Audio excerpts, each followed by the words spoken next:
2 దినములైన పిమ్మట పస్కా పండుగ అనగా పులియని రొట్టెల పండుగ వచ్చెను. అప్పుడు ప్రధాన యాజకులను శాస్త్రులను మాయోపాయము చేత ఆయనను ఎలాగూ పట్టుకుని చంపుదుమా అని ఆలోచించుకునిచుండిరి గాని ప్రజలలో అల్లరి కలుగునేమో అని పండుగలో వద్దని చెప్పుకొనిరి.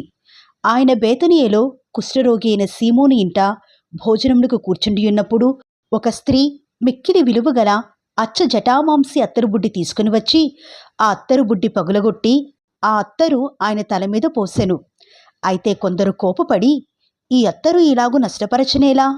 ఈ అత్తరు 300 దేనారముల కంటే ఎక్కువ వెలకమ్మి బీదలకియ్యవచ్చును అని చెప్పి ఈమెను గూర్చి సనుగుకొనిరి. అందుకు యేసు ఇట్లనెను, ఈమె జోలికి పోకుడి, ఈమెను ఎందుకు తొందర పెట్టుచున్నారు?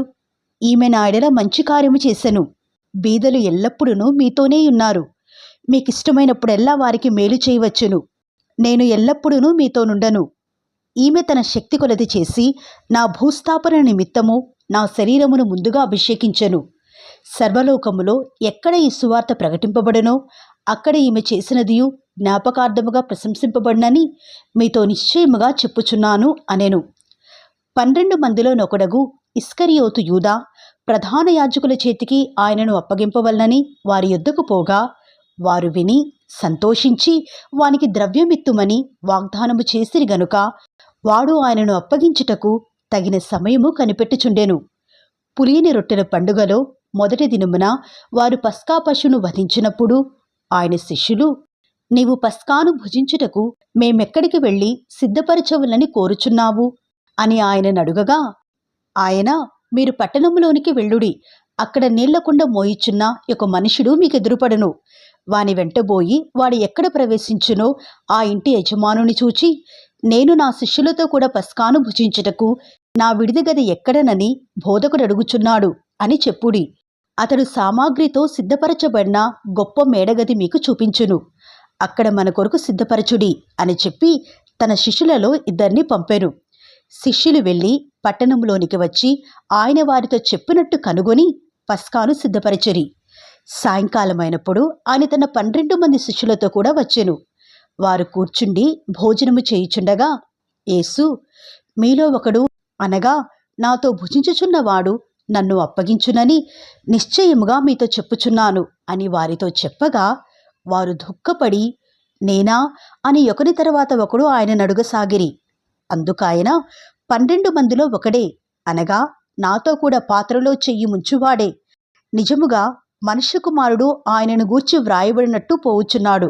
అయితే ఎవని చేత మనుష్య కుమారుడు అప్పగింపబడుచున్నాడో ఆ మనుషునికి శ్రమ, ఆ మనుషుడు పుట్టియుండెని ఎడల వానికి మేలు అనెను. వారు భోజనము చేయుచుండగా ఆయన ఒక రొట్టెను పట్టుకొని ఆశీర్వదించి విరచి వారికిచ్చి, మీరు తీసుకునుడి, ఇది నా శరీరము అనెను. పిమ్మట ఆయన గిన్నె పట్టుకొని కృతజ్ఞతాస్తుతులు చెల్లించి దాని వారికిచ్చెను. వారందరూ దానిలోనిది త్రాగిరి. అప్పుడు ఆయన, ఇది నిబంధన విషయమై అనేకుల కొరకు చిందింపబడుచున్న నా రక్తము. నేను దేవుని రాజ్యములో ద్రాక్షరసము క్రొత్తదిగా త్రాగుదినము వరకు ఇకను దానిని త్రాగనని మీతో నిశ్చయముగా చెప్పుచున్నాను అనెను. అంతట వారు కీర్తన పాడి ఒలీవల కొండకు వెళ్ళిరి. అప్పుడు యేసు వారిని చూచి, మీరందరూ అభ్యంతరపడెదరు, గొర్రెల కాపరిని కొట్టుదును, గొర్రెలు చెదరిపోవును అని వ్రాయబడి ఉన్నది కదా. అయితే నేను లేచిన తరువాత మీకంటే ముందుగా గలిలయలోనికి వెళ్ళెదను అనెను. అందుకు పేతురు, అందరూ అభ్యంతరపడినను నేను అభ్యంతరపడను అని ఆయనతో చెప్పగా యేసు అతని చూచి, నేటి రాత్రి కోడి 2 మార్లు కూయక మునిపే నీవు నన్ను ఎరుగనని ముమ్మారు చెప్పెదవని నీతో నిశ్చయముగా చెప్పుచున్నాను అనెను. అతడు మరి ఖండితముగా, నేను నీతో కూడా చావవలసి వచ్చినను నిన్ను ఎరుగనని చెప్పను అనెను. అట్లు వారందరూ అనిరి. వారు గెత్సేమనే అనబడిన చోటునకు వచ్చినప్పుడు ఆయన, నేను ప్రార్థన చేసి వచ్చు వరకు మీరిక్కడ కూర్చుండుడి అని తన శిష్యులతో చెప్పి పేతురును యాకోబును యోహానును వెంటబెట్టుకుని పోయి మిగుల విభ్రాంతి నొందుటకును చింతాక్రాంతుటగుటకును ఆరంభించెను. అప్పుడు ఆయన, నా ప్రాణము మరణమగునంతగా దుఃఖములో మునిగియున్నది, మీరిక్కడ ఉండి మెలకువగా నుండుడి అని వారితో చెప్పి కొంత దూరము సాగిపోయి నేల మీద పడి, సాధ్యమైతే ఆ గడియ తన యొద్ద నుండి తొలగిపోవలనని ప్రార్థించుచు నాయనా తండ్రి, నీకు సమస్తము సాధ్యము, ఈ గిన్నె నా యొద్ద నుండి తొలగించుము, అయినను నా ఇష్టప్రకారము కాదు, నీ చిత్త ప్రకారమే కానిమ్ము అనెను. మరలా ఆయన వచ్చి వారు నిద్రించుచునుట చూచి, సీమోను, నీవు నిద్రించుచున్నావా? ఒక్క గడియ అయినను మేలుకొని ఉండలేవా?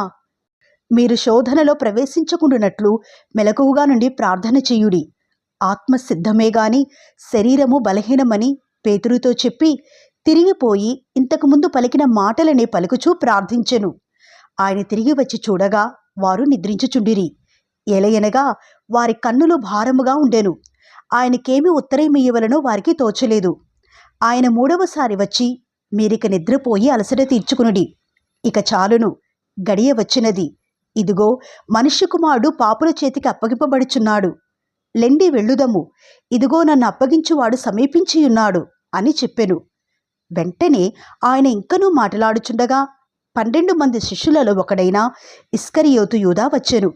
వానితో కూడా బహుజనులు కత్తులు గుదియలు పట్టుకొని ప్రధాన యాజకుల యొద్ద నుండి, శాస్త్రుల యొద్ద నుండి, పెద్దల యొద్ద నుండి వచ్చిరి.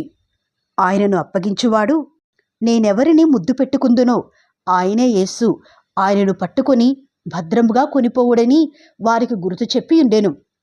వాడు వచ్చి వెంటనే ఆయన ఎద్దుకు పోయి, బోధకుడా అని చెప్పి ఆయనను ముద్దు పెట్టుకొనగా వారు ఆయన మీద పడి ఆయనను పట్టుకునిరి. దగ్గర నిలిచిన వారిలో ఒకడు కత్తి దూసి ప్రధాన యాజకుని దాసుని కొట్టి వాని చెవి తెగనరికెను. అందుకు యేసు, మీరు బందిపోటు దొంగల మీదికి వచ్చినట్టు కత్తులతోనూ గుదియలతోనూ నన్ను పట్టుకుని వచ్చితిరా? నేను ప్రతిదినము దేవాలయములో మీ యొద్ద ఉండి బోధించుచుండగా మీరు నన్ను పట్టుకొనలేదు. అయితే లేఖనములు నెరవేరునట్లు ఈలాగు జరుగుచున్నది అని చెప్పెను.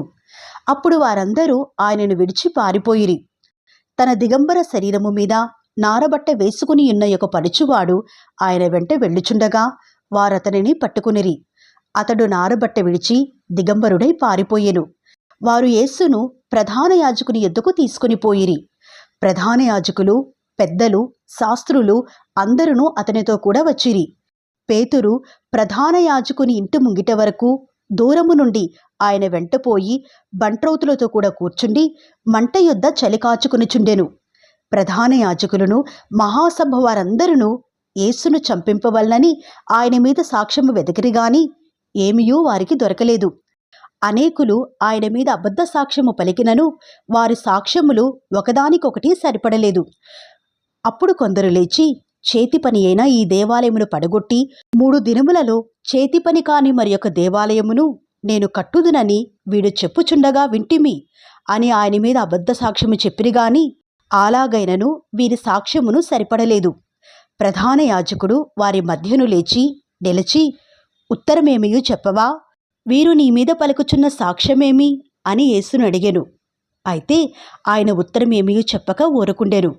తిరిగి ప్రధాన యాజకుడు, పరమాత్ముని కుమారుడైన క్రీస్తువు నీవేనా అని ఆయనను అడుగగా యేసు, అవును నేనే. మీరు మనుష్య కుమారుడు సర్వశక్తిమంతుని కుడిపార్శ్వమున కూర్చుండుటయు ఆకాశ మేఘారూరుడై వచ్చుటయు చూచెదరు అని చెప్పెను. ప్రధాన యాజకుడు తన వస్త్రములు చింపుకొని, మనకు ఇక సాక్షులతో పని ఏమి? ఈ దేవదూషణ మీరు విన్నారు కారా? మీకేమి తోచుచున్నది అని వారిని అడుగగా వారందరూ మరణమునకు పాత్రుడు అని ఆయన మీద నేరస్థాపన చేసిరి. కొందరు ఆయన మీద ఉమ్మి వేసి ఆయన ముఖమునకు ముసుగు వేసి ఆయనను గుద్దుచూ, ప్రవచింపుము అని ఆయనతో చెప్పసాగిరి. బంట్రౌతులను ఆయనను అరచేతులతో కొట్టి పట్టుకునిరి.